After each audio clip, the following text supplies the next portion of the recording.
Hello, मुस्लिम विधि एक व्यक्तिगत कानून है जो केवल मुसलमानों पर लागू होता है। भारतीय न्यायिक संदर्भ में न्यायालय कुछ विशिष्ट मामलों में मुस्लिम विधि को विशेष रूप से मुसलमान के रूप में पहचाने जाने वाले व्यक्तियों पर लागू करते हैं। कुरान और पैगंबर मोहम्मद की अन्य दस्तावेजी शिक्षाओं से व्युत्पन्न मुस्लिम विधि में कानूनी सिद्धांतों और विनियमों का एक संग्रह शामिल है। धार्मिक संदर्भ में इस्लाम ईश्वर की दैवीय इच्छा के प्रति समर्पण का प्रतीक है, जबकि शाब्दिक अर्थ में इस्लाम शांति की स्थापना को दर्शाता है। मुस्लिम व्यक्तिगत कानून में विवाह, तलाक, उत्तराधिकार, विरासत आदि से संबंधित मामले शामिल हैं। समानता, न्याय और अच्छे विवेक की अवधारणा मुस्लिम विधि के विकास के पीछे के विचारों में से एक निष्पक्षता, न्याय, समानता और अच्छे विवेक का विचार है। इन इस्लामिक कानूनी सिद्धांतों को इस्तिहसन या न्यायिक समानता के रूप में जाना जाता है। इस्तिहसन इसका अर्थ समानता का कानून होता है। भारत में मुस्लिम विधि के प्राथमिक स्रोत एक कुरान। यह मुस्लिम कानून का मूल या प्राथमिक स्रोत है। मुसलमानों द्वारा अपने पवित्र ग्रंथ के रूप में पूजे जाने वाले कुरान में ईश्वर से लेकर पैगंबर मोहम्मद तक के प्रत्यक्ष प्रकटीकरण शामिल हैं। ऐसा माना जाता है कि ये प्रकटीकरण फरिश्ता गैब्रियल के माध्यम से संप्रेषित किए जाते हैं, जो ईश्वर के मार्गदर्शन में कार्य करते हुए या तो ईश्वर के सटीक शब्दों या पैगंबर द्वारा दैवीय प्रेरणा के माध्यम से अर्जित ज्ञान के संकेतों को संप्रेषित करते हैं। यह पवित्र ग्रंथ सभी इस्लामी कानूनों का आधार बनता है, उस स्रोत के रूप में कार्य करता है जहां से इस्लाम के सभी नियम, शिक्षाएं, सिद्धांत और प्रथाएं निकलती हैं। कुरान धार्मिक प्रकृति की आयतों को शामिल करता है और मानव आचरण को विनियमित करने पर मार्गदर्शन प्रदान करता है। इस्लाम की पवित्र पुस्तक के रूप में इसे मुस्लिम विधि के मामलों में अंतिम अधिकार के रूप में संदर्भित किया जाता है। सुन्ना या परंपराएं और हदीस मुस्लिम विधि का दूसरा स्रोत है। सुन्ना शब्द का शाब्दिक अर्थ कुचला हुआ पथ है। सुन्ना को पथ के रूप में परिभाषित किया जा सकता है, जिसमें पैगंबर मोहम्मद द्वारा निर्धारित प्रथाओं और परंपराओं को शामिल किया गया है।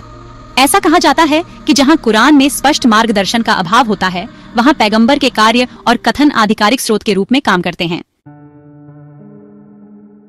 यह विश्वास इस दृढ़ विश्वास से उपजा है कि पैगंबर के शब्द और कार्य भी ईश्वर से प्रेरणा लेते हैं।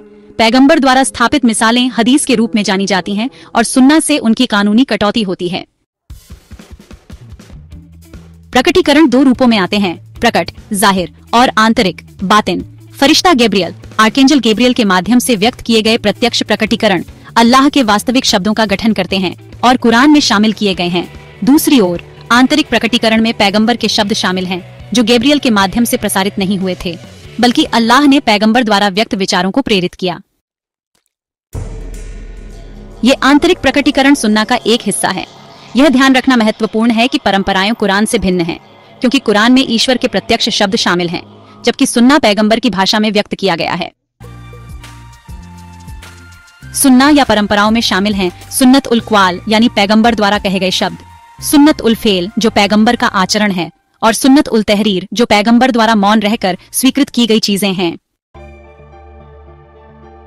इज्मा, जिसे हम सर्वसम्मति कहते हैं, मुस्लिम समुदाय ने यह सर्वसम्मति बनाई कि पैगंबर के बाद मुस्लिम विधिवेत्ता के शब्द ही धर्म चलाएंगे।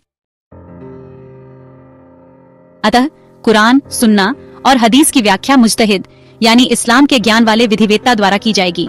इज्मा का अर्थ होता है कानून के किसी विशेष प्रश्न पर एक विशेष युग के मुस्लिम विधिवेत्ता की सहमति। दूसरे शब्दों में यह विधिवेत्ता की राय की सर्वसम्मति होती है। इज्मा तीन प्रकार के होते हैं। साथियों का इज्मा, पैगंबर के साथियों के बीच प्रचलित दृष्टिकोण को अत्यधिक अधिकार प्राप्त था और इसे पलटा या बदला नहीं जा सकता था। विधिवेत्ता का इज्मा, विधिवेत्ता साथी के अलावा के सर्वसम्मत निर्णय को विधिवेत्ता का इज्मा कहा जाता है। समाज या जनता का इज्मा, बहुमत की राय जिसे कानून के रूप में स्वीकार किया जाता है, वह समाज का इज्मा होता है। 4. कियास, सादृश्य कटौती। कियास शब्द की उत्पत्ति हियाकिश शब्द से हुई है, जिसका अर्थ है एक साथ हराना होता है।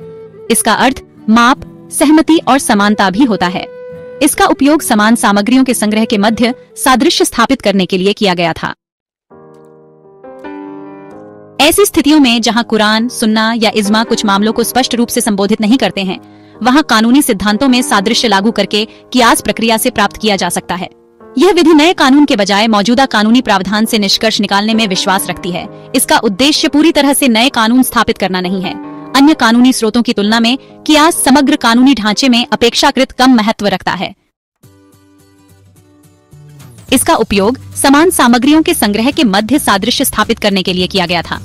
ऐसी स्थितियों में जहां कुरान, सुन्ना या इजमा कुछ मामलों को स्पष्ट रूप से संबोधित नहीं करते हैं, वहां कानूनी सिद्धांतों में सादृश्य लागू करके कियास प्रक्रिया से प्राप्त किया जा सकता है।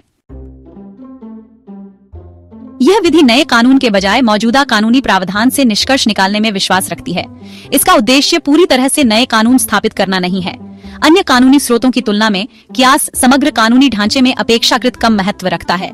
कियास का प्राथमिक उद्देश्य उन मामलों को कवर करने के लिए मौजूदा कानूनी सिद्धांतों के दायरे का विस्तार करना है जो मूल ग्रंथों में स्पष्ट रूप से शामिल नहीं है।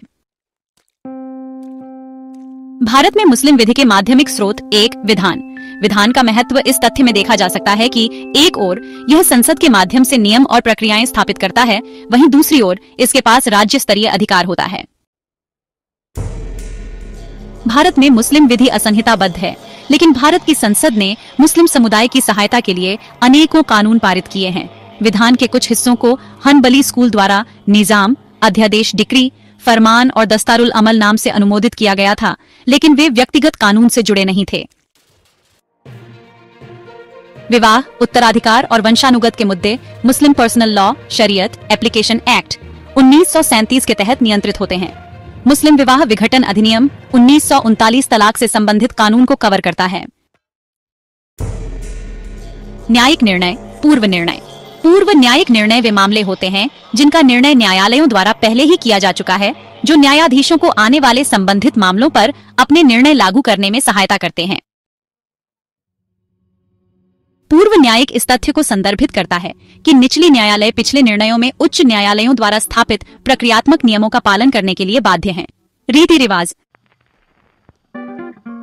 रीति रिवाज अनिवार्य रूप से लंबे समय तक पालन की जाने वाली स्थायी प्रथाएं होती हैं, जो अंततः उनके निरंतर पालन के माध्यम से कानून का दर्जा प्राप्त करती हैं।